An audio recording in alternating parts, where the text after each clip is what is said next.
Hello നമസ്കാരം. ഇതൊരു time frame reading ആണ്. അപ്പോൾ നിങ്ങൾ ആഗ്രഹിക്കുന്ന ഒരു കാര്യം നിങ്ങളുടെ ഏത് ആയിക്കോട്ടെ, നിങ്ങളുടെ ജീവിതത്തിൻ്റെ ഏത് മേഖലയിലായാലും നിങ്ങൾ സംഭവിക്കാൻ ആഗ്രഹിക്കുന്ന ഒരു കാര്യം മനസ്സിൽ വിചാരിക്കുക.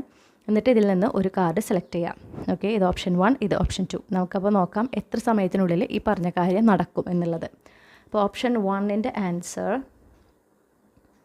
7 വർഷത്തിനുള്ളിൽ എന്നാണ് പറയുന്നത്. ഓക്കെ, കാരണം നിങ്ങളതിൽ കുറച്ചും കൂടെ വർക്ക് ചെയ്യാനുണ്ട്. ഇപ്പോൾ എന്തിനെക്കുറിച്ചാണ് നിങ്ങൾ ആഗ്രഹിക്കുന്നത്, അതിൽ നിങ്ങളുടെ ഭാഗത്തുനിന്ന് കുറച്ചും കൂടെ ആക്ഷൻസ് എടുക്കേണ്ടതുണ്ട്. അതുപോലെ തന്നെ നിങ്ങൾ ഒരുപാട് ക്ഷമ കാണിക്കേണ്ടതുണ്ട് എന്നാണ് പറയുന്നത്. ഇനി ഓപ്ഷൻ 2 എന്ന് പറഞ്ഞിട്ടുണ്ടെങ്കിൽ 5 വർഷത്തിനുള്ളിൽ എന്നാണ് പറയുന്നത്. ഓക്കെ, എഗെയിൻ നിങ്ങൾ ഒരു നിങ്ങൾക്ക് ഇവിടെ ഒരു ഹീലിംഗ് നടക്കേണ്ടതുണ്ട്. ആ ഹീലിംഗ് നടന്നതിന് ശേഷം മാത്രമേ നിങ്ങൾ സെൽഫ് ഡിപ്പെൻഡൻ്റ് ആവണം. എന്നാൽ മാത്രമേ ഈ പറഞ്ഞ കാര്യം, ഈ സാഹചര്യം എന്തായാലും നടക്കുകയുള്ളൂ.